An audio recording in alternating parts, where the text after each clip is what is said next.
नमस्कार दोस्तों, आज की खबरें हर झारखंड वासी के लिए बेहद जरूरी हैं, क्योंकि ये आपके हक, सुविधाओं, राशन, बिजली, पानी और सरकारी योजनाओं से जुड़ी हुई हैं। आज कई बड़े और अहम फैसले लिए गए हैं, जिनका असर महिलाओं, किसानों, गरीबों, मजदूरों और स्टूडेंट्स पर सीधे तौर पर पड़ने वाला है। आप देख रहे हैं अभी 24 झारखंड न्यूज, जहां मिलती है हर खबर पर नजर। वीडियो को लाइक कीजिए, चैनल को सब्सक्राइब कीजिए और कमेंट में जरूर बताइए कि आप झारखंड के किस जिले से हमें देख।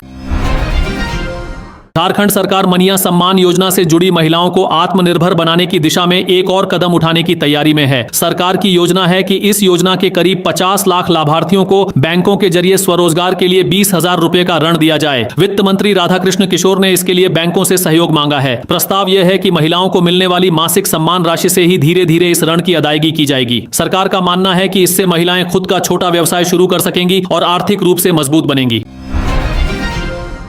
रांची में आज सोने और चांदी के दामों में गिरावट देखने को मिली। आज 22 कैरेट सोना प्रति 10 ग्राम 1,41,150 रुपये में मिल रहा है, जबकि 24 कैरेट सोना प्रति 10 ग्राम 1,48,210 रुपये का है। वहीं 1 किलो चांदी की कीमत करीब 2,80,000 रुपये बताई जा रही है।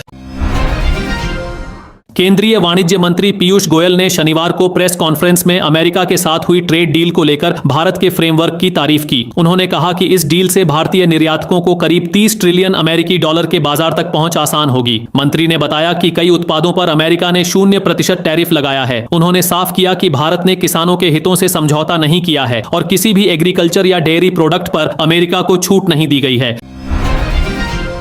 कोडरमा जिले के जयनगर थाना क्षेत्र से एक साथ 10 बिरहौर बच्चे लापता हो गए हैं। बच्चों के अचानक गायब होने से पूरे इलाके में हड़कंप मच गया। शुरुआत में परिजनों और ग्रामीणों ने अपने स्तर से तलाश की, लेकिन जब कहीं कोई सुराग नहीं मिला तो पुलिस को सूचना दी गई। आरोप है कि पुलिस ने पहले मामले को गंभीरता से नहीं लिया और खुद से खोजबीन करने की बात कही। 6 दिन बाद भी जब कोई जानकारी नहीं मिली और वरीय अधिकारियों को मामले की भनक लगी, तब जाकर पुलिस हरकत।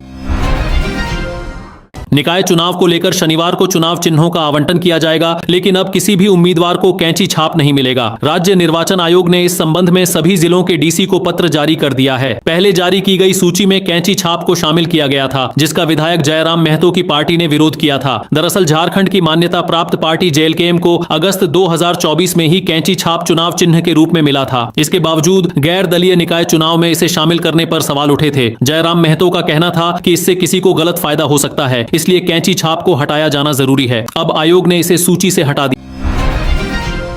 मंत्री दीपिका पांडे सिंह ने कहा कि मनरेगा कोई एहसान नहीं, बल्कि काम का कानूनी अधिकार है, जो कांग्रेस ने गरीबों, किसानों, मजदूरों और महिलाओं को दिया था, ताकि लोगों के हाथों को काम मिले और जीवन में सम्मान बना रहे। उन्होंने आरोप लगाया कि आज मोदी सरकार उसी अधिकार को कमजोर करने का काम कर रही है। मंत्री ने कहा कि यह लड़ाई सिर्फ किसी योजना की नहीं, बल्कि हक और सम्मान की है और कांग्रेस इस संघर्ष में मजदूरों के साथ मजबूती से खड़ी है। मंत्री इरफान ने तंज कसते हुए कहा कि आज प्रधानमंत्री मोदी जी जो सेल्फी लेते हैं, उसकी शुरुआत राजीव गांधी के समय से हुई थी। उन्होंने कहा कि देश में टेक्नोलॉजी और आधुनिक सोच को आगे बढ़ाने का काम सबसे पहले राजीव गांधी ने किया था। उसी का नतीजा है कि आज नेता जनता से जुड़ने के लिए सेल्फी जैसे तरीकों का इस्तेमाल कर रहे हैं।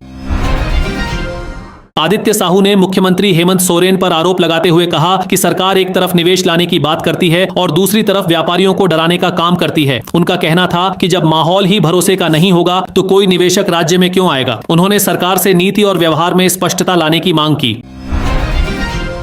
चाईबासा के झींकपानी प्रखंड से मैया सम्मान योजना को लेकर एक बड़ा मामला सामने आया है। यहाँ की चोया पंचायत की करीब 150 महिलाएं इस योजना के लाभ से वंचित रह गई हैं। राज्य सरकार ने महिलाओं के लिए यह योजना अगस्त 2024 में शुरू की थी। इसमें 18 से 50 साल की महिलाओं को हर महीने पहले 1,000 रुपए दिए जाते थे, जिसे बाद में बढ़ाकर 2,500 रुपए कर दिया गया। अब चोया पंचायत की सैकड़ों महिलाओं को यह पैसा नहीं मिल रहा है। इसी वजह से शुक्रवार को महिलाओं का सब्र टूट गया और उन्होंने विरोध शुरू कर दिया। पंचायत की मुखिया जयंती बिरुली के नेतृत्व में करीब 150 महिलाएं करीब 18 किलोमीटर पैदल चलकर चाईबासा के सरनाडीह स्थित मंत्री दीपक बिरुवा के कार्यालय पहुंची और वहां घेराव किया।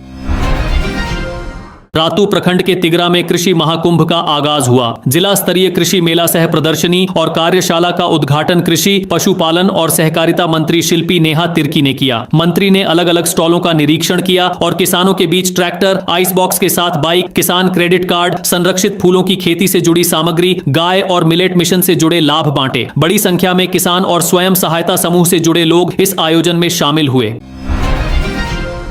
झारखंड में एक बार फिर मौसम ने करवट ले ली है। बीते 2 से 3 दिनों से ठंड बढ़ गई है। सुबह और शाम के समय ज्यादा ठिठुरन महसूस की जा रही है। हालांकि दिन में हल्की धूप निकलने से थोड़ी राहत मिल रही है। मौसम में बार बार बदलाव की वजह से लोग बीमार पड़ रहे हैं और बुखार, सर्दी व जुकाम के मरीज बढ़ रहे हैं।